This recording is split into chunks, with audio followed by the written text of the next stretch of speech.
औज़ुबिल्लाहिमिनश्शैतानिर्रजीम बिस्मिल्लाहिर्रहमानिर्रहीम। अस्सलाम वालेकुम स्टूडेंट्स। जिस तरह आपको पता है कि आज जो लेक्चर है वो है जी कॉस्ट एस्टिमेशन की एग्जांपल के ऊपर। मैंने लास्ट लेक्चर के अंदर कॉस्ट एस्टिमेशन के बारे में बताया था, जो कि प्रोजेक्ट प्लानिंग और मैनेजमेंट के अंदर टॉपिक हमने पढ़ा था।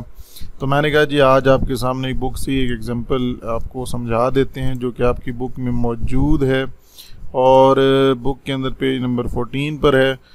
ये टॉपिक मैंने आपको पढ़ाया था एस्टिमेटिंग कॉस्ट वाला। इसके अंदर मैंने development team, technology stack, project duration, risk management and quality assurance से रिलेटेड आपको इन्फॉर्मेशन दी थी। आज उसकी एग्जांपल आपके सामने डिस्कस करने जा रहा हूँ। एग्जांपल का आपने गौर से सुननी है ताकि आपको समझ आ सके कि जी एस्टिमेशन ऑफ कॉस्ट जो है वो प्रैक्टिकल लाइफ में किस तरह एक कंपनी में की जाती है।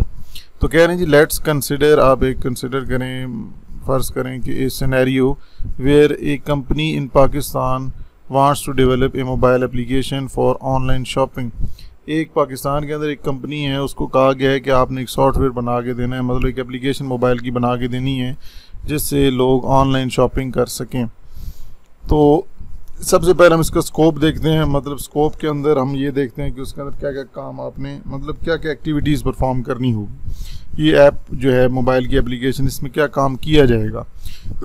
The app will include, user की रजिस्ट्रेशन होगी, ठीक है जी, यूज़र की रजिस्ट्रेशन होगी। फिर उसके बाद प्रोडक्ट लिस्टिंग, मतलब जहाँ पे आप जो प्रोडक्ट होगी उसकी एक लिस्ट होगी। फिर शॉपिंग कार्ट जो बाय करेंगे ऑनलाइन उसके बारे में वो सारी इंफॉर्मेशन होगी। फिर पेमेंट की इंटीग्रेशन, जो ऑनलाइन पेमेंट करेंगे, ठीक है जी, और उसके बाद वो जो पेमेंट कर देंगे उसके बाद हम ऑर्डर जो करेंगे वो उसकी ट्रैकिंग होगी, ठीक है जी। तो स्कोप के अंदर आपने जो एप्लीकेशन बनानी है, ये ऐप क्या करेगी, मोबाइल की एप्लीकेशन कि जिसके अंदर यूज़र रजिस्ट्रेशन करेगा, मतलब रजिस्टर करेगा। फिर उसके बाद उसके सामने प्रोडक्ट्स की लिस्ट आएंगी, जो प्रोडक्ट जो उसको चाहिए होगा जिस भी तरह का।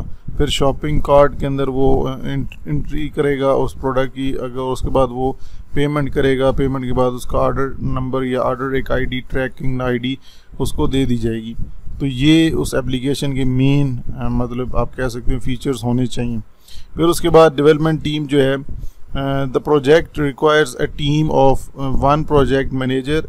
अब जिस टीम ने ये प्रोजेक्ट बनाना है उसके अंदर वो बता रहे हैं कि जी इस प्रोजेक्ट के लिए जो मोबाइल की एप्लीकेशन बनानी है, इसके लिए प्रोजेक्ट के लिए आपको एक प्रोजेक्ट मैनेजर चाहिए होगा, 2 front end developers. Front end developers वो होते हैं जो डिज़ाइनिंग करते हैं, ठीक है, जो फ्रंट एंड पे आपको एक एप्लीकेशन मतलब जो उसका एक इंटरफेस आपको बना के दिखेंगे जो आपके मोबाइल पर दिखेगा। 2 back and developers, back and developers वो होते हैं जो कोडिंग करते हैं, प्रोग्रामिंग करते हैं। फिर यूज़र इंटरफेस डिज़ाइनर होगा एंड 2 क्वालिटी एश्योरेंस टेस्टर्स, ठीक है, टेस्टर्स क्वालिटी एश्योरेंस मतलब कि प्रोडक्ट की क्वालिटी को चेक करने के लिए। तो ये डिफरेंट टीम के अंदर मेंबर्स होंगे जिनके लिए एक ये प्रोजेक्ट रखा गया है वो इस एप्लीकेशन को बना के दें। फिर टेक्नोलॉजी स्टैक, हमने क्योंकि ये सारी चीज़ें ना, ये जो मैं आपको बता रहा हूँ स्कोप और डेवलपमेंट टीम, ये हमने ऊपर पढ़ा था कि डेवलपमेंट टीम, टेक्नोलॉजी स्टैक कि इसके अंदर कॉस्ट लगेगी। तो यहाँ पर वो बता रहा है कि इसके अंदर टेक्नोलॉजी स्टैक के अंदर कौन होगा, डेवलपमेंट टीम में क्या होगा वगैरह। तो टेक्नोलॉजी स्टैक के अंदर कह रहा है the app will be developed using react native for cross platform compatibility. तो जो ये एप्लीकेशन बनाई जाएगी तो react native for cross platform से मुराद ये कि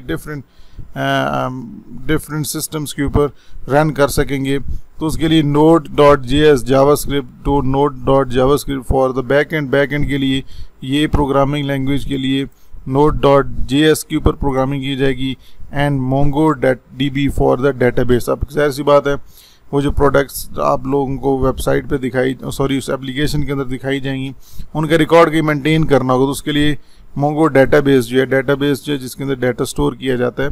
तो इस तरह के डेटाबेस, उसके ये डेटाबेस स्टोर मतलब यूज़ किया जाएगा जिसमें डाटा महफूज किया जाएगा।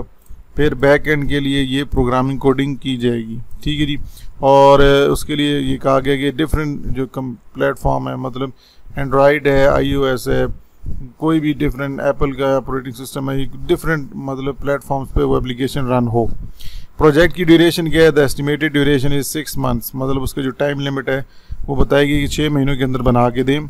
ऑपरेशनल कॉस्ट क्या है जी, कॉस्ट इंक्लूड क्लाउड होस्टिंग, मतलब ऑनलाइन अगर कहीं उसने एप्लीकेशन को प्रोडक्ट्स जो हैं उनको कहीं सेव करना है किसी जगह पर, डेवलपमेंट टूल्स उनके लिए जो कॉस्ट होगी वो अलग होगी, एंड सॉफ्टवेयर लाइसेंसेस, जाहिर सी बात है उसके अंदर कुछ सॉफ्टवेयर आपको बाय करने पड़ेंगे। तो जिस तरह हम कह सकते हैं कि डोमेन ख़रीदना या एप्लीकेशंस के लिए डेटाबेस को बाय करना, डेटाबेस की जगह स्टोरेज कॉस्ट जो होगी वो सारी यहाँ पर आ जाएगी सॉफ्टवेयर लाइसेंसेस के अंदर।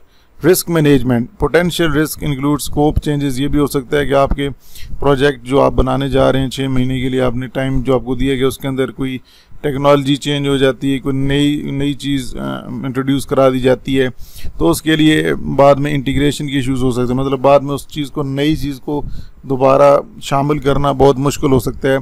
तो उसके लिए 10% जो टोटल आपकी कॉस्ट होती है उसके 10% जो है वो अलग एक रख दिया जाता है फंड, ताकि अगर कोई इस तरह की रिस्क आए या इशू अराइज हो तो वो 10% जो आपने पहले से मैनेज करके रख दिया होता है वो साइड पे, टोटल जो आपका बजट होता है ना उसका 10% आप जो है वो साइड पे रख देते हैं कि अगर कोई इस तरह का कोई पोटेंशियल रिस्क लेना पड़ सकता है टेक्नोलॉजी की चेंजेस की बेस पर, तो फिर आप वो ले सकें। फिर क्वालिटी एश्योरेंस, जिसके अंदर मैंने आपको पहले बताया कि टेस्टिंग की जाती है ये यकीन दहानी दिलाने के लिए कि क्या वो एप्लीकेशन जो मोबाइल एप्लीकेशन ऑनलाइन शॉपिंग के लिए बनाई जा रही है उसकी फंक्शनैलिटी ठीक है, क्या वो सही तरह से काम कर रही है, स्मूथली रन कर रही है, उसकी परफॉर्मेंस बेहतर है, तो उसके लिए जो टेस्ट करने वाले लोग होंगे वो भी शामिल होंगे। अब इसकी कॉस्ट जो है वो ब्रेक डाउन, ये तो सारे उन्होंने बता दिए ना कि जो एग्ज़ाम हमने एप्लीकेशन बनानी उसके अंदर ये लोग शामिल होंगे और कितना टाइम होगा। अब बात करते हैं इनकी कॉस्ट की। अब इन्होंने किस तरह एस्टिमेशन की है इस कॉस्ट के, हमारा मेन मकसद ये था, क्या था जी, कि एस्टिमेटिंग कॉस्ट की हमने एस्टिमेशन लगानी है। तो उन्होंने क्या किया कि कॉस्ट को उन्होंने ब्रेक डाउन कर दिया, मतलब आपको कह सकते हैं कि डिवाइड किया टास्क। अब प्रोजेक्ट मैनेजर जो होगा वो अगर PKR मतलब पाकिस्तानी रुपीज़ जो है 5000 पर आवर लेगा, मतलब 1 घंटे का वो 5000 चार्ज करेगा। तो अगर वो 20 घंटे एक हफ्ते के अंदर, मतलब एक वीक में वो अगर 20 घंटे काम करता है तो उसको फिर 20 घंटे को 24 वीक से मल्टीप्लाई, मतलब आप कह सकते हैं हमें 24 वीक चाहिए होंगे ना, 6 मंथ है तो एक मंथ के अंदर 4 अगर मतलब वीकेंड्स हैं तो आप 6 को मल्टीप्लाई 4 करेंगे, 24 वीक्स हमें काम करना है। तो अगर वो प्रोजेक्ट मैनेजर 1 घंटे का 5000 चार्ज कर रहा है तो वो 20 घंटों का कितना करेगा, तो मतलब एक हफ्ते में वो 20 घंटे अगर काम करते हैं तो वो 20 घंटे को 24 से हफ्तों से मल्टीप्लाई करेंगे तो इतनी उसकी कॉस्ट हो जाएगी।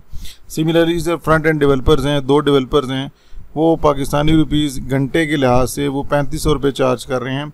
उन्होंने 30 घंटे काम करना है एक हफ्ते के अंदर, वो 30 घंटे उन्होंने पूरे करने हैं, तो वो उस लिहाज से 24 हफ्तों से मल्टीप्लाई करेंगे। फिर बैक एंड डेवलपर्स का भी इसी तरह होगा, यूज़र इंटरफेस डिज़ाइनर का भी होगा, टेस्टर्स का भी होगा। ऑपरेशनल कॉस्ट ये होती है जो क्लाउड सर, मतलब ऑनलाइन अगर आपने कोई चीज़ ख़रीदनी है, कोई टूल्स आपको सॉफ्टवेयर चाहिए होगा फॉर बिल्डिंग एन एप्लीकेशन, तो उसके लिए आपको इतनी अमाउंट चाहिए होगी। फिर कंटिजेंसी फ़ंड, वो जिस तरह मैंने आपको कहा था कि रिस्क मैनेजमेंट के लिए हम 10% जो है टोटल आपको कॉस्ट होती है उसका 10% जो है वो आप रख लेते हैं। तो ये टोटल एस्टिमेटेड कॉस्ट उस एप्लीकेशन की उन्होंने रख ली। तो टोटल कॉस्ट जो एस्टिमेटेड थी वो थी इतनी मतलब ये तो बहुत ज़्यादा बन रही है, ठीक है जी, अब ये आप खुद ही काउंट कर लें, ठीक है। तो कहने का मतलब ये है कि ये सारी की सारी जो एस्टिमेशन ऑफ कॉस्ट होती है ये 1 बाय 1 डिफरेंट जो ग्रुप्स के अंदर लोग होते हैं उनकी बेस पर होती है। प्रोजेक्ट मैनेजर की अलहदा, फ्रंट एंड डेवलपर्स की अलहदा, बैक एंड की अलहदा। ऐसे थोड़ी वेब आपकी एक अच्छी एप्लीकेशन मार्केट में लॉन्च हो जाती है, उसके लिए आप पहले इन्वेस्टमेंट बहुत करते हैं। तो एक्सप्लेनेशन उन्होंने यहाँ दी है कि the total estimated cost of PKR, इतनी जो उन्होंने कीमत बताई हुई है कि 1,96,44,000 1,96,44,000 इंक्लूड्स ऑल एस्पेक्ट्स ऑफ, जिसके अंदर सारी चीज़ें शामिल हैं, डेवलपमेंट टीम, डेवलपमेंट से लेके from planning and design to implementation and testing, मतलब शुरू से लेके एंड तक। This example illustrates how different factors contribute to the overall cost वगैरह। ये जो मिसाल दी गई है इससे ये बताया जा रहा है कि डिफरेंट जो फैक्टर्स, मतलब जो डिफरेंट चीज़ें हैं जो प्रोजेक्ट के लिए एक ज़रूरी होती हैं, एस्टिमेट उसका जो अंदाज़ा लगाना पड़ता है कॉस्ट का, तो उसके अंदर सारी चीज़ों का ओवरऑल कॉस्ट निकाली जाती है। And the importance of detail planning in cost estimation, इसी वजह से प्लानिंग के अंदर कॉस्ट एस्टिमेशन जो है बहुत एक अहम चीज़ है, जो कि ज़रूरी है कि पहले अगर आप उसकी कॉस्ट एस्टिमेशन कर रहे हैं ताकि बाद में आपके लिए कोई प्रॉब्लम ना आए। ये टिडबिट्स था जो मैंने पिछली वीडियो के अंदर आपको बताया भी था, आप वो पिछली वीडियो की जाके देख सकते हैं। तो नेक्स्ट जो टॉपिक है रिस्क असेसमेंट एंड मैनेजमेंट, ये इंशाल्लाह नेक्स्ट वीडियो में कवर करेंगे। अगर वीडियो आपको पसंद आती है तो वीडियो को लाइक कर दीजिएगा, चैनल को सब्सक्राइब कर दीजिएगा और घंटे के निशान को क्लिक कर लीजिएगा। तो इंशाल्लाह नेक्स्ट वीडियो में आपसे मुलाकात होती है, तब तक के लिए अल्लाह हाफिज़।